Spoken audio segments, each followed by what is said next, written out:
Good morning and welcome to another online Awaken sermon. Today is part 5 of What Makes Us Human. Quick disclaimer, it's still pretty early in the morning. The birds are still chirping pretty loudly, so they'll be the background music for today's sermon, which just makes this sermon that much better, does it not? And I want to begin this morning with a story. This is a story that, for many of you, if you're familiar with the Bible, this is a story that you have probably read many times before. You're quite familiar with this story. And it's the story of a man by the name of Abram. It takes place early in the Bible, on the first couple of pages, in the book of Genesis chapter 12. Maybe Abram doesn't ring a bell. Maybe the name Abraham does. Father Abraham had many sons. I am one of them. So are you. See, what had happened in the life of Abram, or Abraham, is he had originally been walking one path in life. But then something happened. He made a change. There was a shift.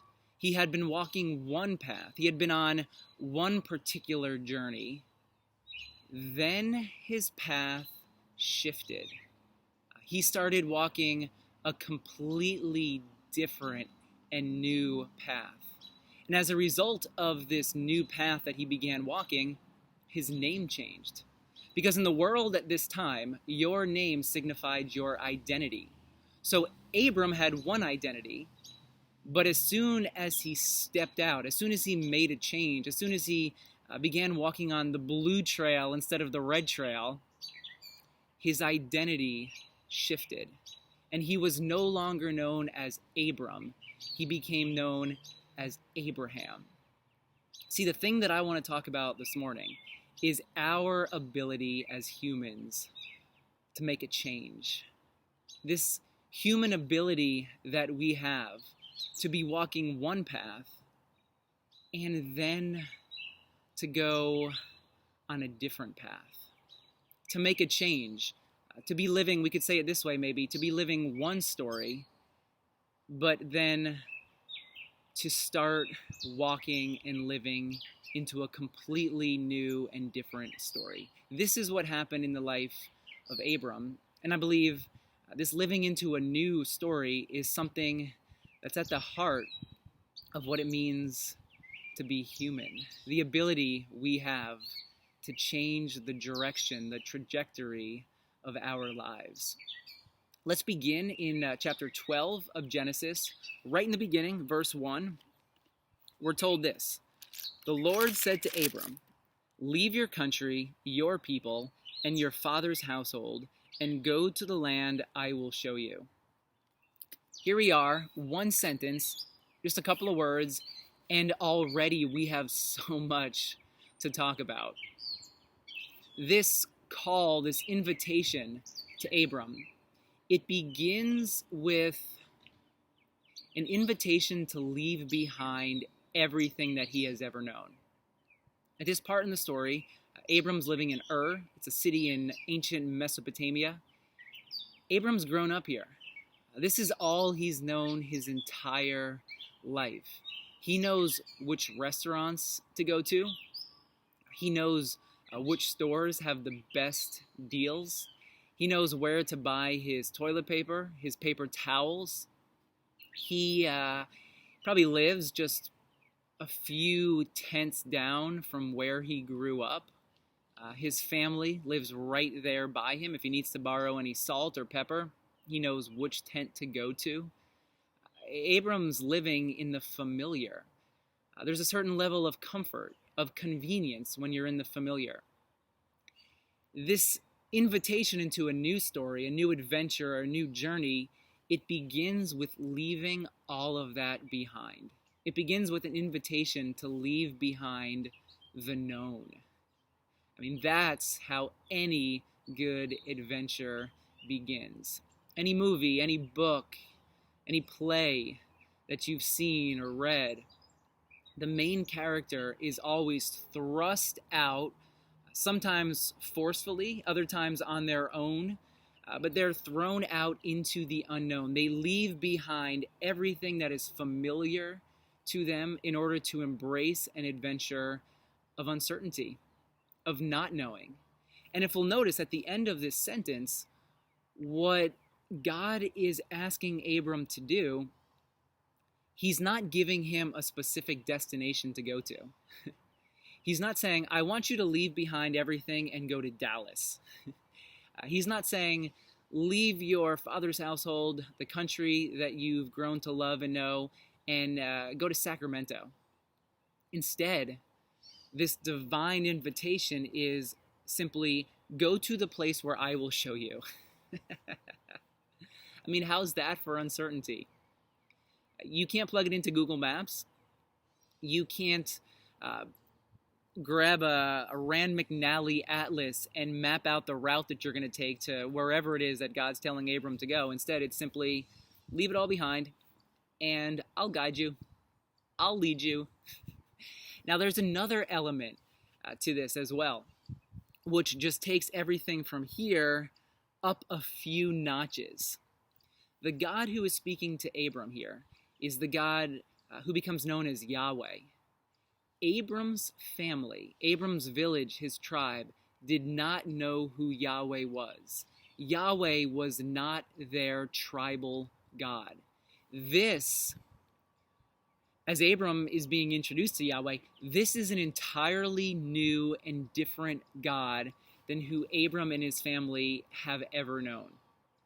I mean, this is revolutionary. You listen to the God of your tribe. You listen to the God of your family. The idols that you have in your household, that's the God whom you're to worship, whom you're to follow. Now, introducing a completely new and different God into the equation, I mean, we're at a whole other level of uncertainty. Abram, in order to accept this invitation, to choose to accept this mission, he's going to have to start following a different God than who he has ever followed in his entire life. This is going to have massive levels of risk attached to it. So after this invitation, here's the promise that this God Yahweh makes to Abram. I will make you into a great nation, and I will bless you. I will make your name great, and you will be a blessing. I will bless those who bless you, and whoever curses you, I will curse, and all peoples on earth will be blessed through you. What Abram is being promised is essentially that God will take care of him, that Yahweh will protect him. Not only protect him, but will look after him, will take care of him, will provide for him. There's a massive level of trust going into this invitation. Yahweh is saying, leave it all behind and I'll provide for you. I mean, in order for Abram to walk this path, he is going to have to trust a God that he has never had to trust before. He's going to have to walk a path that he's not used to walking. And not only will this God protect and provide for Abram, but the promise that's given is that through Abram's accepting of this mission, this invitation, the entire world will be blessed through him. I mean, there's a lot of uncertainty here. Why would Abram want to leave the comfort of his home, the comfort of the streets that he's always known, in order to venture out into this unknown adventure with this God that he's probably never heard of before? So here in the beginning, in just these couple of verses, this is a massive call into a completely different story. And what I love about these verses here is, if we look at verse 4, here's what Abram decides to do. So Abram left. Makes it so simple, right? Abram left. What's missing in these couple of verses? The internal conversation that's going through Abram's mind. What about all the other conversations that he's had with his friends, with his family? What about all the critics, all the people who are telling Abram, don't do that. Why would you want to leave home? Why would you want to venture off with this God that we've never heard of? You have everything that you could ever want here with us, in this village, with this tribe. Don't forge your own path.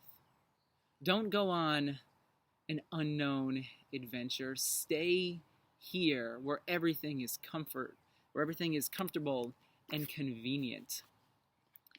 There's a great book I ran across a couple of years ago called The Gift of the Jews by Thomas Cahill.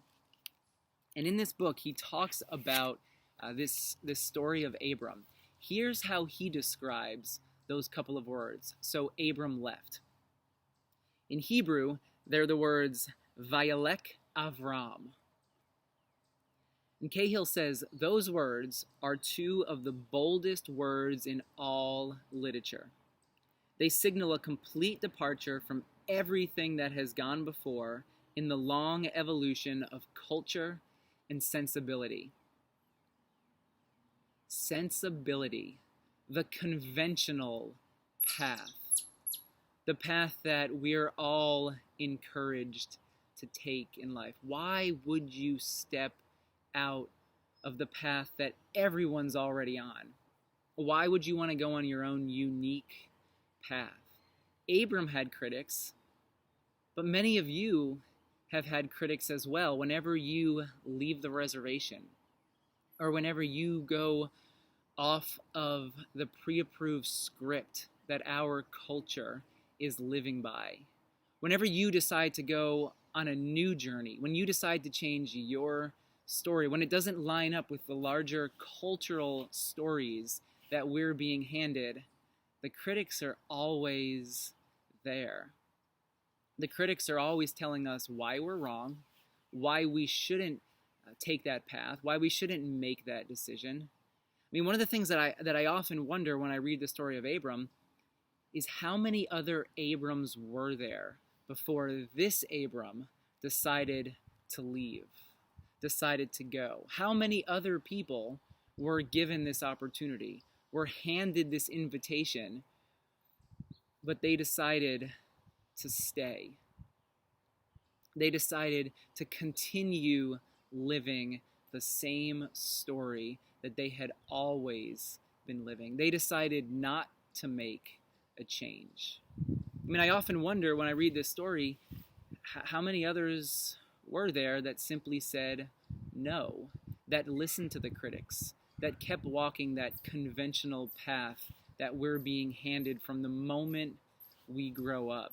Cahill continues, and he says, friends, family, all the people around him, community members, tribal members, they would have laughed at Avram's madness and pointed to the heavens, where the life of earth had been plotted from all eternity. And they would have said, a man cannot escape his fate.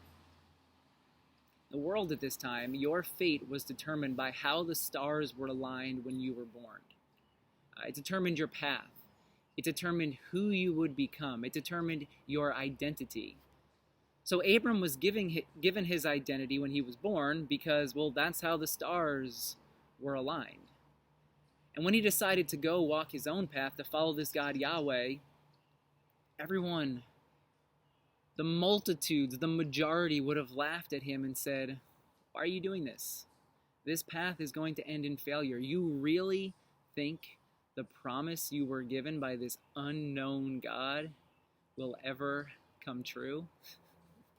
I mean, this is why those words, Vayelech Avram, are two of the boldest words in all literature.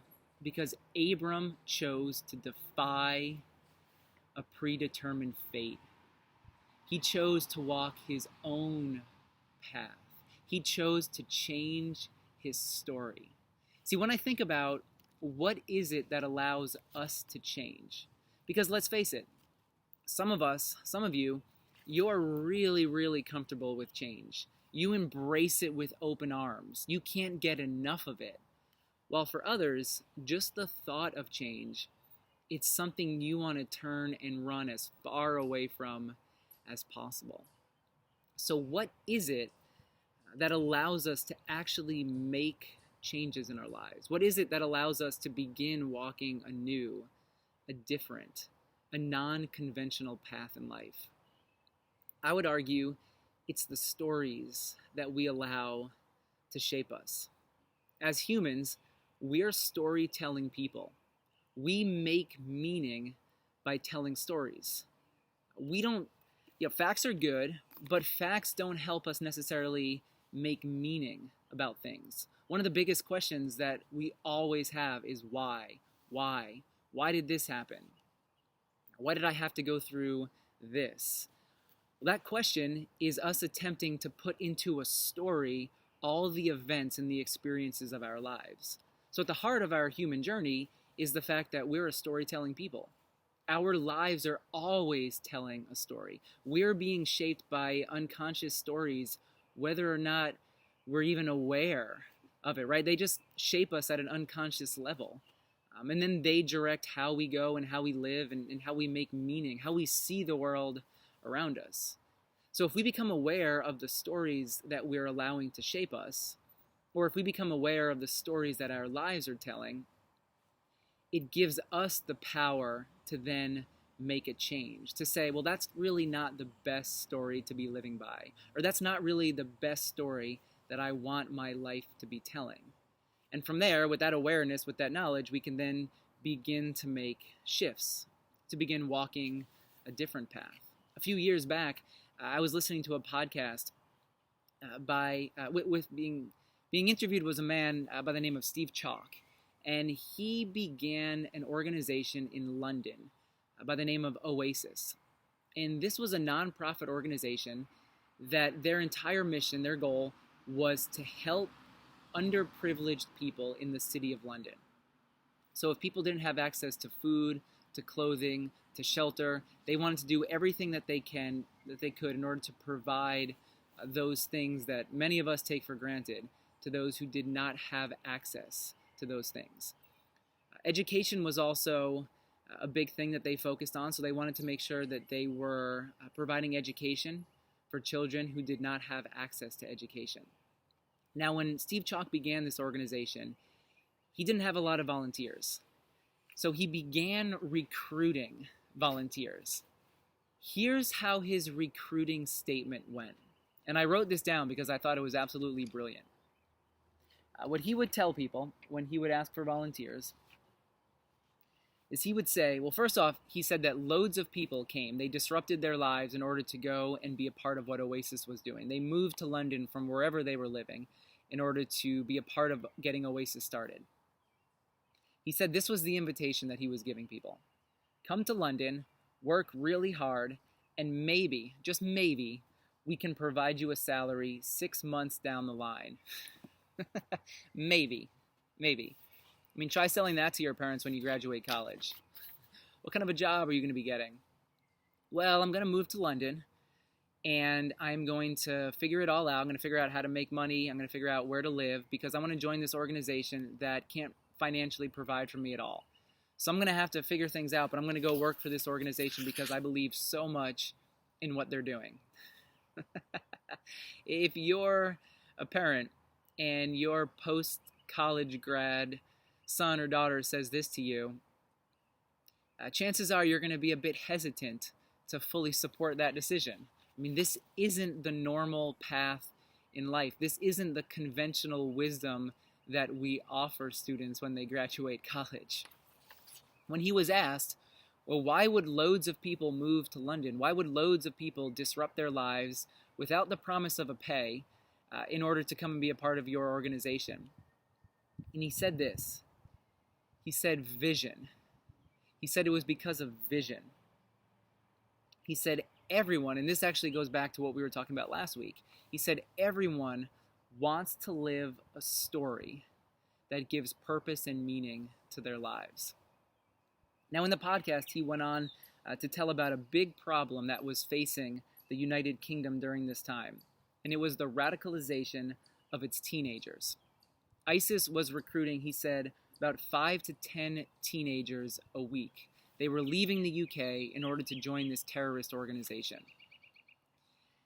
And so the UK had put this program into place called Prevent.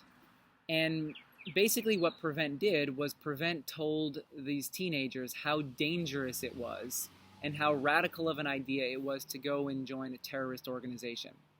Now, Steve Chalk, in talking about this and analyzing it, said Prevent was probably the least helpful program to ever put in place. Telling teenagers that what you're going to go and do is a really risky endeavor, that's almost, he was saying, like a way to promote the organization. What he said was needed instead, because there was a lack of it in the country, is what was needed was a larger story for these teenagers to root their lives in. Because he said that there was a lack of it. There was a lack of a larger story for these teenagers to be a part of in the UK. With the absence of a story, of a larger, compelling story, these teenagers were getting swept up into another story because it was something that they could find purpose and meaning in. We are a storytelling people. We all want to live a story that transcends ourselves. We all want to live a story that is bigger than who we are. This was the story that Abram was invited into. Think about this. I want you to leave it all behind, and through you walking this path, the whole world will be blessed through you. This was no longer a story just about Abram and his village and his tribe. This was a story about the entire world. This is a story that connects us with something that goes beyond the small stories that we often get caught up in. This is what Steve Chalk was talking about. Oasis was providing that larger story. It wasn't providing comfort, convenience. It wasn't staying in the city of but rather it was leaving it all behind, filled with uncertainty, filled with risk, but yet also filled with possibility. That's what brings life.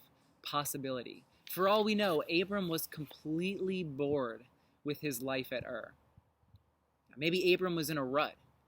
Maybe Abram was just feeling like it was the same day, like he was caught in Groundhog Day, over and over and over again. And so when this invitation came from this unknown God, he was all in. Maybe there really was no conversation. Maybe he didn't ask anyone else their opinion. Maybe he heard the invitation and was like, sign me up. Sign me up. I am there. I don't need to ask anyone. I don't need anyone else's opinion. I don't need to hear what my parents say about it, what my best friend from high school says about it. I am all in, and I'm ready to start this journey today. Because it was a story that was larger than him. When I think about change and how we change as humans, or what gives us the ability to change, or the impetus to change, well, first off, we change when we get into that rut, or when the life that we've been living no longer seems to work. When there's a certain lethargy to life, we realize, all right, something needs to change. Something needs to shift. The things that I'm doing now, well, if I just keep doing it, I'm going to be caught in this pattern. I'm going to be caught in this loop, and it's going to feel the same day after day after day. So change comes when we've hit that wall and we realize, I just can't keep walking this path because it's not bringing me to a larger story, or because it's not making me come more alive day after day, which is, if you're anything like me, that's what you want from life, is that you want to feel more alive each day that you're breathing in the beautiful air that's all around us. But what does help us make that change once we hit that wall? It's by analyzing our stories. It's by becoming aware of the stories. So here's 2 questions to ask. And I think in the midst of COVID-19, this is a perfect time to be asking these stories. We started this conversation, What Makes Us Human, by saying that so much is coming to the surface. The invitation for you during this time is to grab a pen, grab a journal, and just sort through these two questions. Start writing whatever comes to mind so that you can become aware of the stories that are shaping you and the stories that your life is telling. So here they are. The first story to ask. The first question to ask, what stories are you choosing to believe? What stories are you choosing to believe? Another way of saying this would be, what stories are shaping your life? What are the influences? What's the information that you're allowing into your brain, into your mind?